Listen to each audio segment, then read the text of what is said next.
back to my channel. If you're new here, my name is Beverly and it is really nice to see you today. So today I am kind of resting up, put some makeup on so I looked a little bit less like a zombie. I went to like a day out at the NEC the other day. The NEC is like a massive stadium in the middle of the UK, and I went there for the day with my friend Josh and his mum, just to go and chill out for the day at the Mind, Body and Spirit Festival. And it was like people doing yoga there and people doing like healthy food, candle makers and people who've made like crystal jewellery and beautiful crystals there. It was an incredible day out, but now I'm in a lot of pain and I'm very tired, so I thought, what shall I do today? I know, I'll do a little sit down with you just to have a little chitty chat, see how you're all doing and let you know something that I've kind of figured out just recently. So if you don't know, I was diagnosed just a couple of months ago with 2 new illnesses, and one of those is Ehlers-Danlos syndrome, or EDS as most people call it or know it. It's basically a connective tissue disorder. It gives you unstable joints and fragile skin that's easily bruised and damaged. And on finding this out, I did a little bit of research and I wasn't too shocked. But what shocked me and brought this whole thing back to me recently was that I went to see my doctor to try and just get some information, like, where are we going forward? Do we have to keep an eye on things? Are there tests that we need to do? Do we need to do this, that or the other? And basically when she read the letter from the consultant, it showed that it was the EDS which caused my fibromyalgia.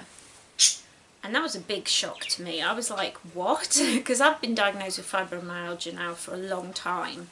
And so to find out now that it's like, wow, it was a bit of a mind-blowing moment. But on doing further research, a lot of it seems to kind of make sense, and I kind of wanted to come and chat to you guys about it. I know I have some subscribers and friends who have EDS. They're really great little community EDS patients, and I've got a lot of information and a lot of things from following other people with it on YouTube and talking to people on Instagram. It's been so comforting to know I'm not alone in this struggle. But there's a lot of things that when I look back at my childhood, I'm like, well, if you'd have listened to me, you would have known way back then what was going on. And it kind of frustrated me. I think that's the best thing to say. It frustrated me. It made me feel like nobody had ever listened, and because you didn't listen, now I'm disabled. Which was just the anger part of grief. And anybody who's a chronic ill patient will know that grief is a big part of new diagnoses and finding out new information. You kind of grieve things. It's a very strange process. I was quite angry for a while about it, but I've come to a little bit of understanding in my heart, and a little bit, I feel good about it now. I'm like, well, what's happened's happened.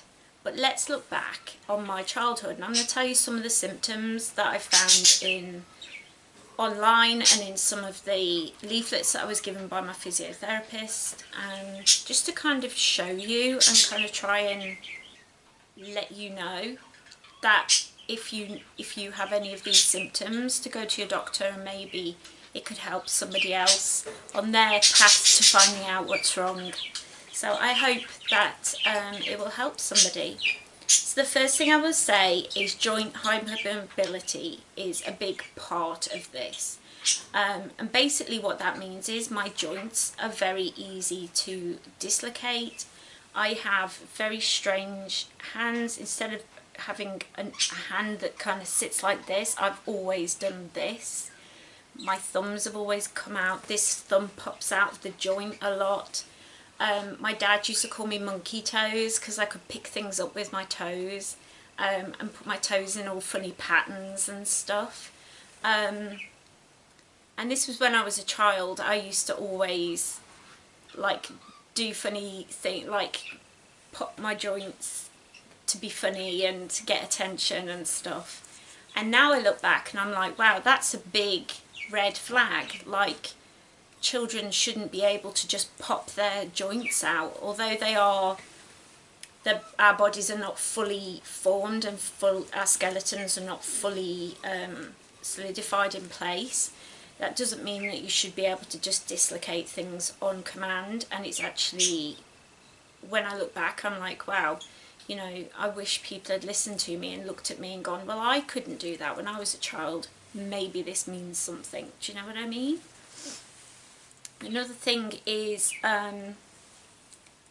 joint pain and fatigue. I was always tired as a child, and I think it's very hard because teenagers do like to sleep in.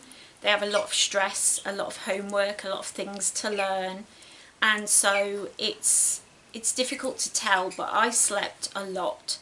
I would have a lot of naps. My dad always called me lazy when I was a kid because he used to say, oh, you just fall asleep at the drop of a hat.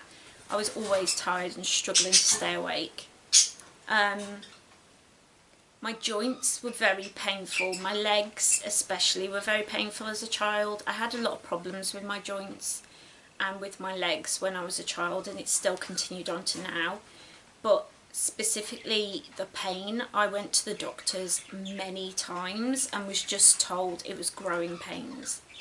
And from being on in like support groups and things like that, I've come to see that that's something that's quite normal for children to be told, oh, it's just growing pains, it's nothing to worry about. And I don't know if it's because of lack of education in the medical community, lack of understanding, or whether it's just they don't have the time and resources to be checking every single person, that they just kind of lump everybody in together. It's understandable, especially now when you go to the NHS. I mean, we have free healthcare and I'm so grateful for that. But it's not been funded properly for a long time, and because of that it's kind of falling apart. And doctors don't have a lot of time to see you and to really spend time getting to know you and looking into your medical history and stuff. They kind of have to ask like 3 or 4 questions, quickly look you over, and then you're out the door. So I can understand it, but it still frustrates me that I remember distinctly going to the doctors and having him pull my legs around and stretch my legs out and try and do different things, and then just be like, it's just growing pains. But I knew it wasn't, and nobody listened to me, probably because I was a child. A lot of children aren't listened to, which is really sad, but that's how it is. There's also a thing where you're easily bruised, and I always have a lot of bruises, especially on my legs. I can't really feel my legs, I don't have a lot of feeling there, and so I'm always bumping and bashing myself. I don't feel it, but I don't hear it either. So if I'm banged into something like a table leg or I don't know what, I would hear the bang and then I'd be like, oh, I've just banged my leg. But I get many bruises. I get a lot of bruising from my own hands, just from like touching my arm too tightly or touching my leg too tightly, and I'll have like fingertip bruises. And I always found that I bruised very easily. And it was something that my mum would always be like, oh, look at you, you're black and blue again. But in hindsight, that's a big part of this illness, because our skin is very soft and easily torn, easily bruised. It's a big flag there. I often found that my wounds wouldn't heal fast, so they would, if I had a problem, I would heal very slowly, cuts and things, and I would get big scars even if it was just something small. When I look back now and I read the stuff, I'm just like, oh my goodness, yeah, I remember that. I remember how things just wouldn't heal. Like, I'd have scabs on my legs for a lot longer than, you know, you'd expect to have things like that. And that again is because of how fragile our skin is and how soft it is. I've often had people, especially like lovers and partners of mine, who have commented on how soft my skin is to touch. I do put moisturiser on every day, but my skin is very soft. I often find myself like rubbing the back of my hand or my elbow or something because it feels really velvety and soft. And that's like in the literature, so it's an actual thing. It's a thing that if you've got like velvety soft skin, that it can be a sign of EDS.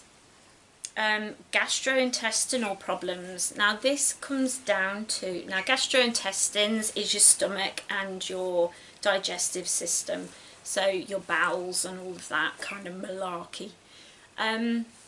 From what I can gather, a lot of it is because of how soft and stretchy our skin is, and so because of that, food doesn't move along as fast as it could do, things like that. I'm not completely sure, but I know I've always had problems, and I've always had trouble with indigestion, and problems with certain food textures and things make me sick. I have to be really careful, and it's not to a point where it's, you know, really hindering my life, but it is a thing. It's a thing that I've always had. I just couldn't always eat everything that people were eating or wanted me to eat. And now I look at it, now I watch videos, now I'm on forums and stuff, I see that that is actually one of the markers. And lastly, gum and teeth problems. I had a lot of problems when I was a child. I remember I had to go in and have these, like, it was like a gum shield thing with fluoride in it, and I had to sit with it in my mouth, and I think that's partly why I don't like certain textures, because the gel used to come all out and dribble down my face, and it was just horrible. But I had to sit with it to try and strengthen my teeth, because my teeth were not hardening like they should do. And I have really horrific traumatic memories of dentists trying to get me to take this treatment, which was horrible. I had to have a lot of teeth out when I was little because I had more teeth than I had room for. And I would always bleed for a long time after having anything done. Like if I had a tooth out, it would bleed for a long time. It wouldn't clot easily. Now I'm not saying if you've got one or two of these things you've got EDS. I don't want you all ringing to the doctors going, well, I've got this and this, and Beverly said. No, calm down. What I am saying is sometimes when you look back, when you have a new diagnosis, things start to slot into place and make sense. And what frustrated me is the fact that this illness, EDS, is what caused my fibromyalgia. And so I had it all through my school life, and I remember telling people how I was feeling and, you know, reporting it to doctors and not being listened to. And then when I got into my early 20s is when I got sick big time with fibromyalgia. So when I look at it, I'm like, if they'd have listened to me when I was a child and I'd learned how to not overstretch my joints, learn to take care of myself, learn to eat properly, learn to exercise, and had physiotherapists who taught me how to treat my bones and my joints correctly, maybe I wouldn't have ended up with fibromyalgia, which causes a lot of pain on top of the pain of EDS. It's a what if kind of moment, and I struggled with it for a while, and that's why I haven't spoken about this for a couple of months really in depth. But my experiences with EDS have happened all through my life, and basically all I'm saying is listen to each other. If you've got a family member who's saying quite a lot of these things, listen to that. If somebody says they're in pain and the doctor's just saying, oh, it's just growing pains, just say, well, no, growing pains just come when you have a growth spurt. They're not there all the time. It must be something else. I think it's when we learn that we have to advocate for ourselves, We have to stand up for ourselves, and I really encourage you, if your doctor's not listening to you, if they don't respect you, find another doctor. It's very difficult in the UK to do that. In America it's a lot easier. It's harder to find doctors who are, it seems, it's harder to find doctors who understand chronic illness, but you can change doctors easily because you're paying for their time. In England, we're not paying for their time. We have free healthcare, and so you have maybe a pick of like 1 or 2 doctors' surgeries in your area, and then you have to kind of pick one and go with it. And you might find a doctor that really gels with you, but you might not ever see them again, because it might be you're seen by each different doctor. You're not often seen by the same doctor each time you go, and that's just a problem with too many people needing to use the service and it not being funded correctly. And that's a whole other video, which I can do a video about the NHS if you would like to know more about it. I might get a bit political in it because I have very strong feelings. I have worked for the NHS and I have been a patient. Obviously I'm still a patient. So if you would like to hear me talk about that, definitely let me know down below. And yeah, I would love to hear your experiences. If you have fibromyalgia and you watch this video and it triggers something, let me know down below. I would love to get to talking to you. I had a big conversation with my physiotherapist, and she actually told me that fibromyalgia doesn't just come on. It's always triggered by either a virus or an illness or an accident or a brain injury or something. It's always triggered by something. And when she told me that, she was like, that's when your doctor has said, right, well, you never knew what the thing was that triggered your fibromyalgia, and now we know it was this EDS. And so they're concentrating more on looking after my EDS than my fibromyalgia. It's really weird. I'm in this like weird transition-y kind of time at the moment, and it feels strange. If anybody knows how I'm feeling, or if you've recently found out you've got EDS and you're like light bulb moments going off when I look into my past, definitely let me know down below. I'd love to know I'm not alone in this.